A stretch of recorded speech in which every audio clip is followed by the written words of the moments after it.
Well, Natasha Don, we're live for the news review on Yeah. this Friday the 13th, actually. Friday the Is it? 13th. Oh Yes. my Did you not God. I'm realize? glad I didn't know that because I've just been down a really steep hill Oh, well, okay, you're very in my welcome. I'm glad I wellies. told you. I'm glad I told you after. Yeah, you look like you have your salopettes on, suitable for I've this still weather. got my salopettes on. It was raining this morning, and obviously I'm glued to this situation in Queenborough. Of So course. I'm kind of still in the bad weather. But down in the Algarve, it's getting sunny. Right. Okay. Well, I was going to ask you, what can you tell us first and foremost about the weather prognosis? We have been promised some better weather, have we not? But it's still not over yet, is it? This It's not stormy over weather. yet for Queenborough and all those places up in the. I mean, for me, Central everything and is in the north. north, but it's the north Yes. and the centre. But it's Yeah. places like Coimbra, Montemoro Novo, Sor. It's all that basin with the Mondego River and a few other tributaries. And they are in dire straits today. They may get what they call a 100-year flood, meaning it's one of those floods that every now and again they get. I mean, the last one they're talking about, funnily enough, is 2019 when they had a major flood, but it wasn't as bad as this. This is relentless. This is, Nobody can remember anything like this, can they? I was just speaking this mm, morning to somebody who was born in Coimbra, yeah, educated there, lives in Miranda de Corvo nearby, and no one can remember it being. I mean, they know flooding. They do know yeah, flooding. They know, subsidence and yeah. landslides, of course, because of the topography, but nothing of this scale that But you you're know what? reporting on at the I moment. keep thinking that there's something about this time and this flood that suggests that we're building in the wrong places. Because you see, these floods have always happened. Yeah. And this one is particularly, and we all love to say, oh, it's all climate change, it's all climate change, that's the problem. But I've got this feeling it's probably that we're building or that we are doing something in the wrong areas. We're not being Planning intelligent enough. You've badly. got too many people now, and we're Yeah. putting too much strain on nature. I mean, if you think that the part of the motorway, again, not a natural structure at all, the motorway part that broke had been built right over the dike Yes. that ruptured. And I don't know about you, but if you look at some of the photographs of the roads that have sort of exploded and lurched to one side and cracked, if you look Yes. at them, the covering of tarmac before you It look. get to them, Yes. I mean, it's pathetic. It's like an orange peel, isn't it? Yes. Exactly. So it looks Yes. to me like this is a combination of poor planning, greediness, obviously, and botched jobs. Wow. And Okay. that's Yes. botched jobs is like, we're in Portugal. Botched jobs in Portugal, they go hand in hand. Oh, okay. So we're not exactly known as a nation of builders. You know, Right. You mean to it's a a to of a nation of certain leaking of a roofs certain and quality. mold. So no, I think it's more. I know that we're all saying, "Oh, this is climate change." Oh, and it's all because we've got a gas oven. It's not. Okay, sorry. It's all because you've got a gas oven. Okay, so are you a climate change skeptic? Does that mean? Yes, I think I am. Yeah, I Right. am. Okay. I So mean, it's honestly, overplayed. I'm totally against polluting the oceans, and I'm totally against all sorts of things that they say is very important for the digital or the what is it called, the green transition. We've got Yes. to destroy large areas of the country in order to plaster Preserve fields nature. and landscapes in solar panels. No, I'm totally against all that. I don't think that is the way to go at all. I don't Yes. think we should be mining precious areas that have survived and given the most incredible, living to families and Communities. communities for generations. I don't think we should be destroying them just to get a little bit of lithium out of the earth, because it's not going to be the answer. So I'm very against that, but I'm not somebody who's saying, oh, we must do all this because the climate is changing and we've got to stop using fossil fuels and all of that. No, I'm not there at all. I don't agree with this narrative. And your analysis is different as we look at your reporting here in the Resident about Coimbra preparing to evacuate 9,000 people. I know. It's a different kind of, and it's easy. It'll be lazy journalism to call this a perfect storm.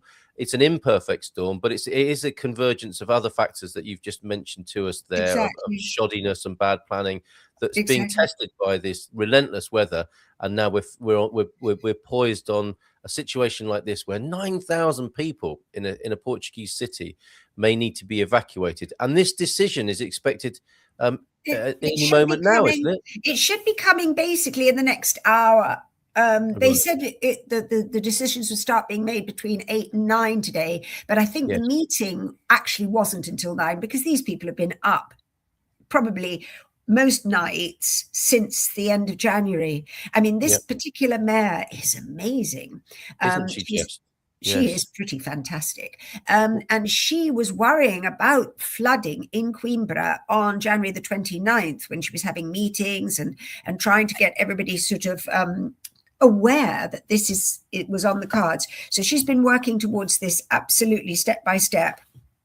Incredible. Well, she's a candidate, of course. I mean, there are so many other things that in other times we would be talking about. There's been a presidential result since we last spoke in this slot, and this, of course, is overshadowing that. And we've had the resignation of the rather scared-looking, ineffective lady, and Mayor Anna. Well, she's gone now, though, hasn't she? Yeah, but I love the way she said that people had to understand that the work of a minister in her capacity, a lot of it had to be done in the situation of invisibility. And then she just disappeared altogether. So I thought she was lovely. I mean, she made me laugh because she looked so startled all the time. Didn't she just? Huh? She absolutely did. It didn't breed confidence. You know, you want a minister to turn up who's rolling their sleeves up, don't you, and saying, right, well, you know, let's get stuck in here. What's going on? This is what we need to do. She wasn't that kind of person. Well, she wasn't an A-type person. She looked like somebody had said to her, you know, you wouldn't mind being Minister of Interior Administration. She was like, oh, and she looked like that for the rest of the time. Never quite recovered from it. However, our lady here, Mayor Anna Abrunhosa from Coimbra, would be a good candidate for this role, being tried and tested as she is right as we speak. Well, she's already been a Minister of Territorial Cohesion with the Socialists. And she's fantastic. I remember when she was Minister of Territorial Cohesion, she was one of those really rather exceptional socialists that managed to get everyone together rather than piss everyone off. Do you know what I mean? Circular firing squad. She's a really good woman. Right. Okay. Well, she's about to make a decision. Let's talk. So we will return to the presidential result, of course, because I think your prophetic capabilities were proven correct again. Although it was a fairly easy one. That was given. I mean, funnily enough, again, when you're talking about socialists, this new president is a moderate, and he also may have the capacity to bring people together, which is what we need. It's what we need.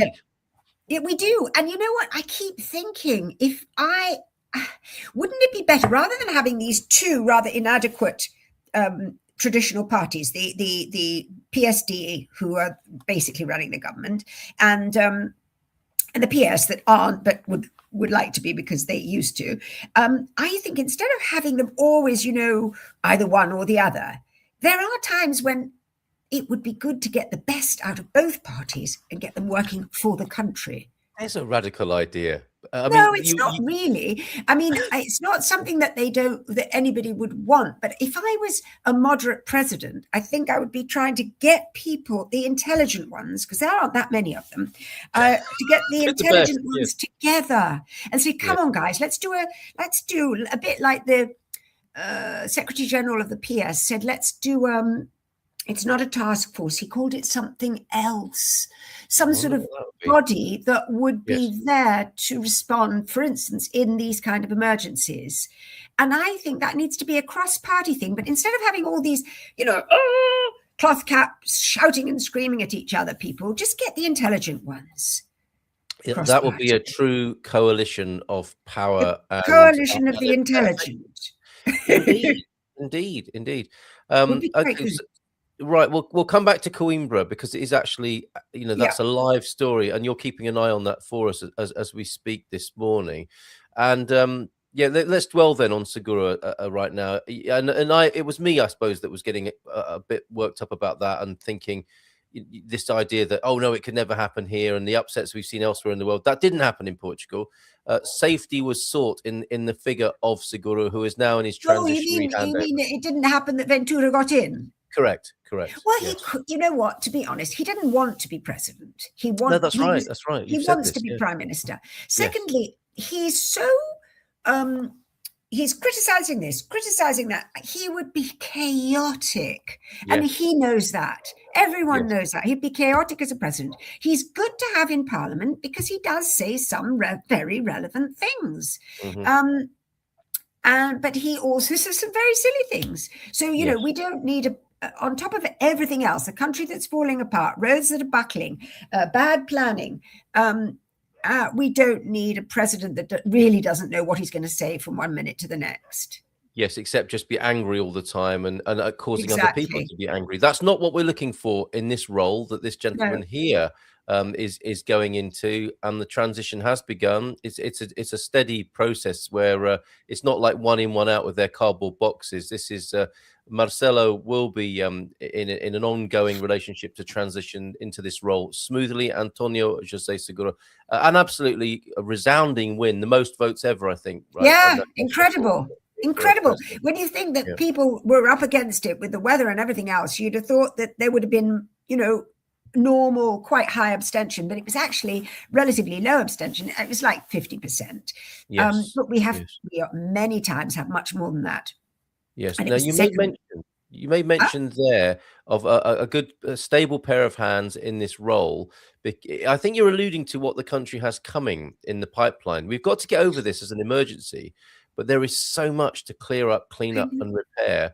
This is something that I'm not aware of anyone talking about. There has been mention of a €4 billion bill to clean things up. No, it wasn't quite like that. What it was that the Prime Minister said about a week ago that the damages up till now, he reckoned, had got to 4 billion. But that doesn't mean that they're still there. They might be much more, particularly after this thing in Coimbra.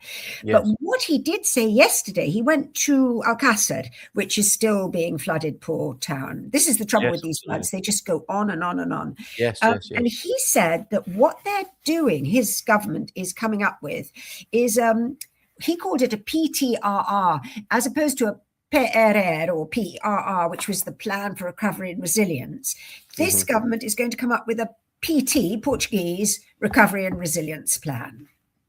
So it's going to be, I think it's going to be very interesting, because what it has to do is get rid of all those plans of, we're going to be doing this and doing that road and blah, blah, blah, new things. They've just got to go back and fix things. It's going to be a completely different outlook, because I think a lot of projects that have been announced won't go forwards certainly in this legislature, which in some cases could be good, because there's lots of projects that have got a lot of communities really riled up. So repair and consolidation rather than progressive and sometimes meaningless development for the sake of it, because of funds flooding in from elsewhere. Exactly. Where's the money coming from, Natasha? It's coming. They're going to I think I heard the Minister of Environment say they're going to go back, look at the various funds they've got: cohesion, environmental, and PRR. They're going to look at those three funds, see what's left, and kind of calibrate and say, okay, we're not going to do this, but we're going to do that. We're not going to, and so they're going to use the money in that way. Fair enough. I guess there'll be other ways of doing it, and they might. I have no idea. To be honest, it's not the sort of thing that I would even. These are unimaginable sums, aren't they? I'm sure even the people who pretend to know what they're talking about don't really know. When you're dealing with this sort of scale. I'm always getting millions and billions mixed up, and there's a huge difference between them. Hell yes, for sure. Yeah. Well, okay, we shall see on that. On a similar note, we can have a look at the Portugal's. I know we have to be introspective at the moment. We have to deal with the emergency, but some are already beginning to look at how the global perception might be affected with what's going on. Minister here, Minister of State and Foreign Affairs, you wrote about him, quizzed at Porto Heltel Congress. Portugal's climate woes won't affect country's image abroad. Do you agree? Oh, what a load of rubbish, he said. Did you go down? No, but go down. Of course, he's right. Nobody's going to take any notice. But go down to the bottom of the story. Yes. I think the second paragraph to the last, and he says something like, "Well, of course, if we got over this trouble, which of course we haven't, but if we had, it would show that we were going somewhere." I mean, it was just nothing what he said. It was just waffle. Well, maybe he was caught out. Maybe he wasn't expecting to be talking about this at the particular event. Exactly. He was but no, I mean, obviously, everyone is going to want to go on holiday if they still got the money, if the planes are still flying, if there hasn't been another geopolitical, disaster and missiles aren't flying in every direction.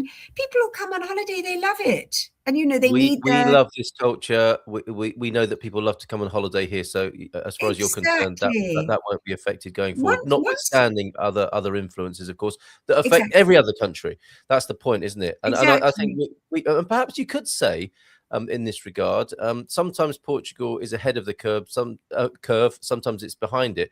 With this one, in dealing with extreme weather, however it's been caused, we are at the front of this curve, aren't we, for the rest of Europe, in how to deal with devastating weather. And I think the world might be looking at Portugal from that point of view, of the clear up, the cost, and the impact of extreme weather on a country and its economy. Maybe. I don't know, because I mean, remember something like this happened in Spain. Do you remember in Valencia? Was it last year? And then things like this happen in Holland. Do you remember? A load of people got swept away in their deck chairs or something. I mean, no, I think it happens everywhere. But in this, I mean, for instance, I speak to my mother nearly every night, because she's 100 years old. She's not 100, she's 90, but she's old. So I always ring her to make sure she's still alive, basically. And like a lot of old people, they do have the news on. Yes. And so she's always talking about the news, but she was surprised. She said, "Oh, I haven't heard anything about Portugal." So it's not like the news of our disasters is not being massively discussed abroad. Well, and the news agenda has so many incoming and fast changing influences, not least, it's the still cluttered up with other stuff. Yeah, absolutely. So perhaps we won't get a look in on that. And my suggestion, it will not come true. That people won't be looking at Portugal except to enjoy a holiday here sometime in the future. That's what we'll have. People think Portugal's a great place for a holiday. It might be a great place to live particularly if you live in America. There's lots of people being lured to Portugal because America's not very nice at the moment. Not what it once was. Okay, I'd have to disagree with Natasha, says Solar Life Portugal here. Look at the last coalition government in the UK. It allowed the stupid to take control with Brexit. You don't have to answer that, but I think you were looking at the best that can come from a coalition rather than the worst, I think was the point there, wasn't it? It's let the best Yeah, I'm not trying to get the stupid to take control. No, I'm trying a coalition with the intelligent. The thing is that the president, this president that we've got is highly, he's going to be intelligent. He's a university professor. He's very moderate. He's very measured, and he's also obviously very determined, because he got to being president when the party that he came from didn't even really want to support him. So he's a determined man, although he's very moderate. Yes. Okay. Any news on your TV there about Coimbra? We're looking at this live. No, it's still the same thing. It's still saying it's being prepared for a possible evacuation. So there's been no decision yet. Right. And what are your general impressions about what's going on in Coimbra? That's where the action has shifted. We started in Leiria, of course, didn't it, as the worst hit, and the Atlantic front took quite a bashing from the worst of the first storm, Kristin. Then we went to Leonardo and Marta, and now we've got Niels. Coimbra really is the place that's struggling. Oriana now. Yes, Oriana is the next one, but I think giving us a wide berth, hopefully, and so the better this was Oriana, what we've got now. I think Niels was a river of rain or something, and he just blew through and almost disappeared the minute he arrived. And Oriana was hitting last night. Okay, with more heavy wind and rain. She's bringing with her a kind of reset. Okay. So we're going to get the Azores anticyclone back in the right place, and that will give us lovely weather, blue skies, and cold. So it's going to be cooler because of less cloud, as you might expect at this time of the year, but some beautiful sunny spells. We're all hoping and praying for such weather, which we really miss right now. Well, Now, I know the birds have got the message already, because when I was out today, yes, I've noticed normally that. when I'm out, the birds are all like under their, they're all a bit like, in the Disney cartoon when it rains, in the Disney films, they're all under their together things, and looking sad. But yes, today yes. they were all singing. They were so happy. So they know something's happening. Good. Okay, let's take the message from the wildlife and the nature. Yes, the birds there. If we go to Conspiracy Corner now, we can take a look at some reporting from colleague Michael Brujo. Parliament poised to raise social media age limit to 16. This looks like a bit of a sort of copycat move. It is. And I think you said before, haven't you? Just Portugal just falls into line with other things that are going around the world. Is that what you see here? Yeah, absolutely. Absolutely. Yeah. It's like, let's quickly do something that makes us look like we're catching up with the rest of the world. Oh, yeah, let's do this. But the thing is that the problem with Portugal is it says all these marvelous things. So it said the other day, for instance, there were quite a lot of discussions about children are not allowed to bring mobile phones into school of a certain, I think under the age of 6. Good luck with that. Yes, and I thought, well, how are they going to enforce this? And I think this is the same thing. It'll be social media age limit can be raised, and no one's going to take a ha'porth of notice of it. I can't imagine. Right. Okay. Well, this is the story. PSD bill would require parental consent for 13 to 16-year-olds and block under 13s from opening accounts. I'm not sure if they've decided which ones. That's the devil truly will be in the detail of this. Exactly. And those who view everything from a somewhat through a conspiratorial lens, it's not so much about the under 16s. It's about everyone else who has to prove they're over 16, and the concern about digital privacy. And what that means for everybody else, not just the kids, who you could argue, you might want to protect them from some of the worst influences of the internet and some of the things they might see there. But I mean, I get knowing we've all been under 16, and whenever we've wanted to look at something for over 16s, or when we were under 18 and we wanted to do things for over 18s, we found a way, did we not? We always did it. Exactly. I know. In fact, the more rules you put, the more we're going to do it. Yes. So the children will just find ways of doing it. They'll get, I don't know, they'll get their elder cousins or friends or even people at the bus stop to help them. They will be. Yes, just in the way that we asked elders to go and buy us cigarettes or alcohol. Not that we endorse that sort of behavior, of course, Natasha, but you would stand outside an off license, wouldn't you, and ask an irresponsible adult or the oldest person in your gang to go inside. Yeah, exactly. We'll see the digital equivalent of that perhaps with this. I think that's exactly. You'll see apps popping up that help you and probably age you. Yes. Oh, okay. You hadn't thought of that. What do you think more generally of the Portuguese government and our digital privacy security? Do you think that the government here does enough to make sure we're safe and secure? I mean, they've got all our data anyway. This is a country with ID cards. You have to carry an ID card. It's not exactly a preoccupation for digital freedom here in Portugal, is it necessarily? No, I think the thing about the government is that, I mean, it's not really doing... It's got so much else to do. But I mean, for instance, when it comes to corruption, which is one of the biggest problems of this country, just the other day, there was I think it's called Transparency International. It produces its sort of corruption perceptions index. And we just keep falling further down in the list. Okay. So we got to the worst score we've ever had. And the Ministry of Justice said, oh, well, obviously this was all based on incorrect data because we're doing so much. And so since then, Transparency International Portugal has said, no, you're not. You're just full of baloney. And that's the thing. I just think that it's all words and it's just what they call a word salad, Yes, PR. Yeah, okay. Yeah, they're just blowing their own trumpets, but it's not. Well, who else will? Yeah. Okay. Well, let's that's a good way of putting it. And finally, then something you brought to my attention. Quite honestly, it seems like weeks ago, but things are moving so fast. You can have a conversation 2 days ago, which does seem like 2 weeks ago. Yeah. You thought it was a bit curious, did you not, that the armed forces held their own press conference? I found that so weird. It was just a really weird evening where the armed forces held a press conference, which is something that the commentators said they had never done before. And on the same day, the former admiral who didn't make it to being president, Sour grapes. Enrico Viemel, he wrote a blistering critique of the government's handling of the climate emergency that we're going through at the moment, and of the minister that's since, she resigned on the same day of his article. Yeah. And I was just thinking, where is this going and what is this all about? The military were obviously trying to say exactly why it was that they had only been brought in dribs and drabs at the very beginning of Storm Kristin. And what they were basically saying is this is the way it works, and we weren't asked in time, because obviously it was a failing of the government. Yes.